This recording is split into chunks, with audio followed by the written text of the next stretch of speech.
जय श्री राम। आप सभी को हेमा शर्मा का जय श्री राम। अगला पार्ट मैं आपको अपने इसी वीडियो के द्वारा बताना चाहूँगी, लेकिन एक छोटी सी रिक्वेस्ट है मेरी कि बिना स्किप किए हुए वीडियो को पूरा देखिएगा, क्योंकि इस वीडियो में बहुत गहरे रहस्य है जो मैं आपको शेयर करना चाहती हूँ। वैसे आपको मैं दिल से धन्यवाद कहना चाहती हूँ, क्योंकि आप सभी ने मेरे पहले पार्ट को बहुत लाइक किया है। इस वीडियो में और भी गहरे रहस्य है जो मैं आपको शेयर करने जा रही हूँ। कहते हैं जब हनुमान जी ने लंका में आग लगाई थी और वे एक सिरे से दूसरे सिरे तक जा रहे थे, तो उनकी नज़र शनिदेव पर पड़ गई। वे एक कोठरी में बंधे पड़े थे। हनुमान जी ने उन्हें बंधन मुक्त किया। मुक्त होने पर उन्होंने हनुमान जी के बल बुद्धि की भी परीक्षा ली, और जब उन्हें यह यकीन हो गया कि यह सचमुच भगवान श्री राम जी के दूत है, हनुमान जी है, तो उन्होंने हनुमान जी से कहा, इस पृथ्वी पर जो भी आपका भक्त होगा उसे मैं अपनी कृपा दृष्टि भी दूंगा। मैं उसको अपनी कुदृष्टि से दूर ही रखूंगा, उसे कभी कोई कष्ट नहीं दूंगा। इस तरह शनिवार को भी मंदिरों में, आपने देखा होगा, शनिवार को भी मंदिरों में हनुमान चालीसा का पाठ होता है तथा आरती गाई जाती है। जब खरदूषण मारे गए तो एक दिन भगवान रामचंद्र जी ने सीता जी से कहा कि अब मैं अपनी लीला शुरू करने जा रहा हूँ। खरदूषण मारे गए।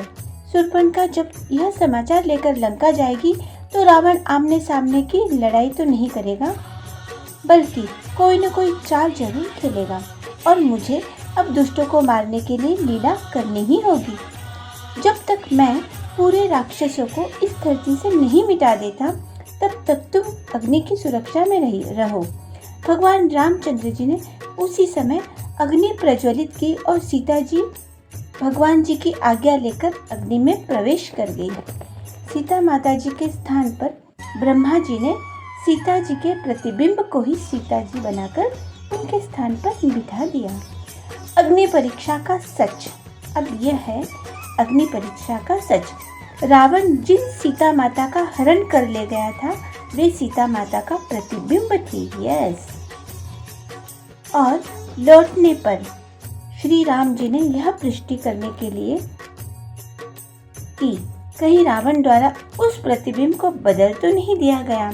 सीता माता से अग्नि में प्रवेश करने को कहा, जो कि अग्नि के घेरे में पहले से ही सुरक्षित ध्यान मुद्रा में बैठी थी।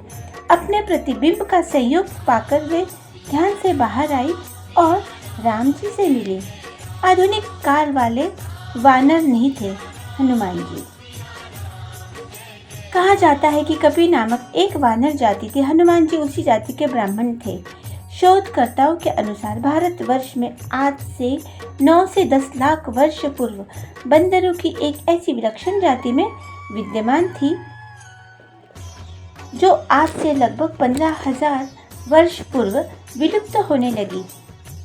रामायण काल के बाद लगभग विलुप्त ही हो गई।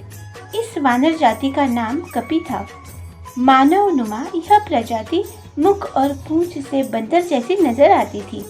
भारत से दुर्भाग्यवश कपि प्रजाति समाप्त हो गई, लेकिन कहा जाता है कि इंडोनेशिया देश के बाली नामक द्वीप में अब भी पुच्छधारी जंगली मनुष्यों का अस्तित्व विद्यमान है। जी हाँ, ये बात बिल्कुल सत्य है।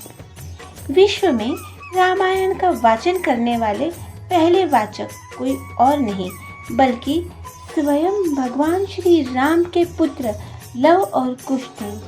हम कथा सुनाते राम सकल गुण धाम की, हम कथा सुनाते राम सकल गुण धाम की। ये रामायण है पुण्य कथा श्री राम की। ये रामायण है पुण्य कथा श्री राम की। जिन्होंने राम कथा स्वयं अपने पिता श्री राम के आगे गाई थी। पहली राम कथा पूरी करने के बाद लव कुश ने कहा भी था, हे पितु भाग्य हमारे जागे,